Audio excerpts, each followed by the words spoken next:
I have never used my phone for filmmaking. But it's crazy when you think about it. Most of us are walking around with a full-blown camera in our pockets. Lightweight, always with us, always ready. We use it to text, scroll, and waste time. But inside that phone is the power to capture something real, something beautiful. All of this is being filmed with the native camera app on my phone. No filters, no extra gear, just the DJI Osmo 7P for additional stabilization. And I wouldn't be talking about this gear if it didn't actually help me create something that I felt was cinematic. Cinematic doesn't mean complicated, it means intentional. And the tool to do it is already in your hand. You just have to look at it differently. Every moment, every light, every shadow, it's all waiting to be framed. So why not start now?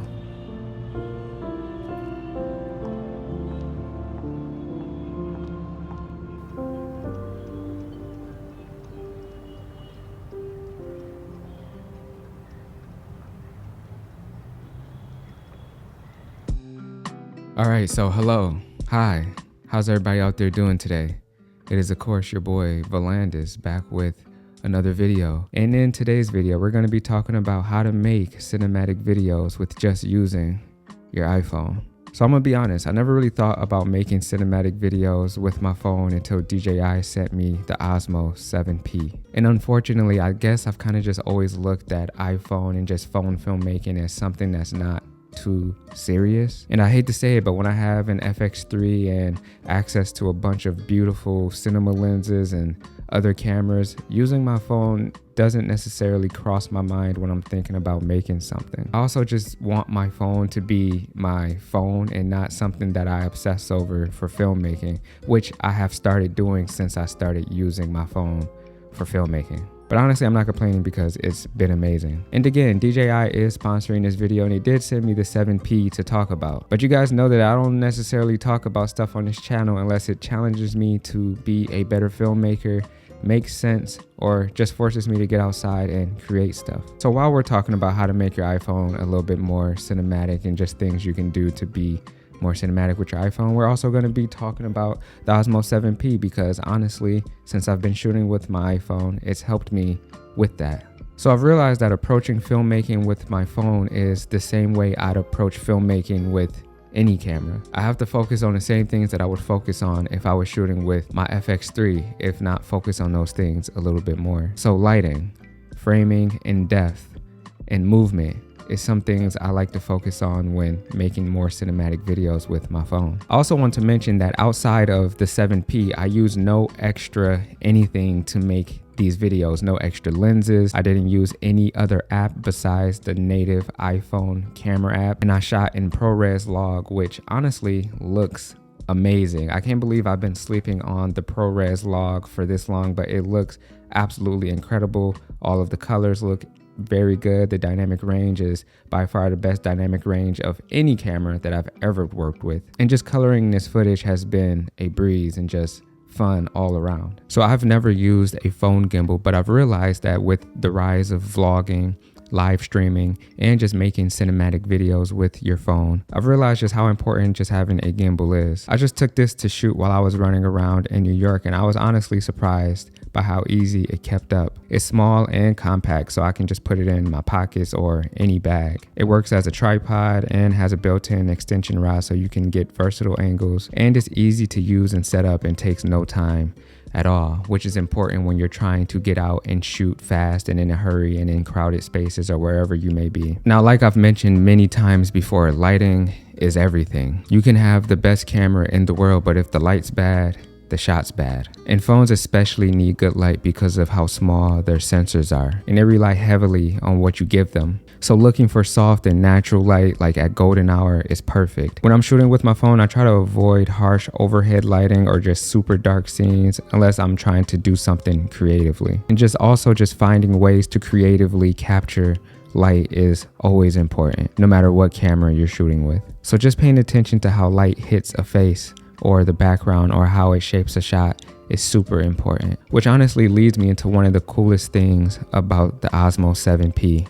This multifunctional module, which connects to the bottom of the phone clamp, which has an integrated fill light, adjustable brightness and color temperature settings that enhances low light shooting conditions. So you can go out and shoot with your phone while using this and still be able to light your subject. This module can also be used for AI tracking, which is by far one of the coolest things that I've seen in something like this ever. With a few hand gestures, you can use it to track your moves, which was handy for filming by myself and just adding movement to my shots, which we will get to in a bit. Also, the module is cool because you don't have to use the DJI app for it to work. It's a separate module. So it works with the native iPhone camera app, the Blackmagic app, the Final Cut Pro app. You can use it with any of these apps and you can get that ProRes log within any of these applications as well. So next, let's talk about framing in depth. So framing in depth is what separates a shot from looking like an iPhone clip to looking like a film. For me, I try to not just center everything. I try to use the rule of thirds to place my subjects with intention. I like to add layers like shooting through windows or capturing reflections or placing objects in the foreground. And that depth makes your shots feel lived in and real. It pulls the viewer in and suddenly it doesn't feel like a phone shot anymore. And this is where stabilization matters too. With the Osmo Mobile 7P, you can move through scenes smoothly. It helps maintain framing and keeps depth consistent and kind of brings a sense of motion that feels intentional and cinematic. You guys know that I love my static shots, and the gimbal having a built-in tripod or just easily able to connect to a tripod is very important to me. And even when it's not on a tripod, just standing still and having the gimbal locked off with my phone on it makes my shots a little bit more stable. So a lot of times I was just shooting stuff standing still with it on the gimbal when I didn't have time or a way to put it up on a tripod. And for me, that made all the difference because I was able to get very steady, just regular static shots without having to set up a tripod at all. And for me, movement is just the difference between a clip that just records life and a shot that moves through it. I think movement adds emotion, direction, and intent. But I think movement is just hard to get right on the phone. It's easy to look shaky, it's distracting, sometimes unwatchable. And that's where stabilization makes all the difference. And like I said before, with the 7P, you get smooth, steady motion. You can track alongside your subject, orbit around them, or push in slowly without any jitter. And it takes the weight off your hands and lets you focus on the feeling of the shot. Because when the movement is smooth, it feels cinematic. And then lastly, it's color and audio. Now for me, you guys know that I love color. I see life in color. I'm just attracted to the different types of colors in the world. And after shooting on my phone, I've realized that the iPhone has a bunch of colors and a bunch of different colors that I wasn't necessarily familiar with. I'm sorry, iPhone, I was not familiar with your game. It's incredible. And also the log that comes out of the iPhone, I've mentioned it earlier, it's just honestly one of the best log profiles that I've ever worked with. I didn't even need to put this in DaVinci and run through my whole kind of color grading process. I colored all of this just in Final Cut Pro. And honestly, I'm sure if I didn't tell people that some of these clips were shot with iPhone, there would be no way for you to really tell if you weren't looking that closely, I guess.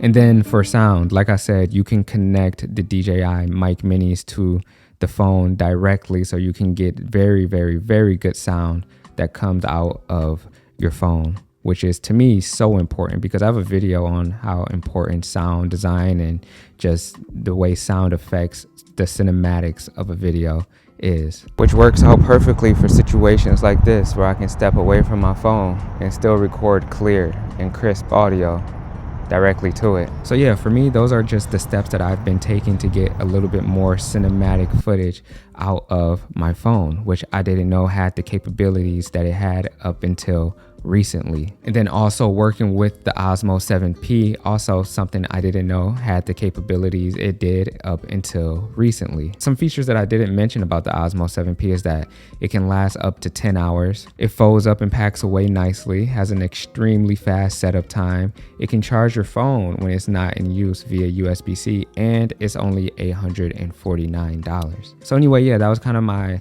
iPhone cinematic video and review of the Osmo 7P. Honestly, I had a lot of fun making this video. I don't think I've had fun like this making a video in a long time. And it's just opened my eyes up into the things that you can do with your iPhone. I've been seeing videos of people make videos with their iPhones, and I've always wanted to get that type of footage out of my phone, but the times that have tried in the past, it just didn't come out the way that it's been coming out recently. And I have been doing some different things, I guess, within like the color grading process, which I guess if you want to see a video on my color grading process, not just for iPhone, but just in general, please let me know. But just in the past, I just haven't had the results that I've had now. And I'm just so excited that I've kind of figured it out and kind of unlocked kind of what I think I need to do to get the most out of my phone. So honestly, I'll be using my phone more often when I'm just out and about and I don't have my camera on me, or I just want to get some cinematic shots without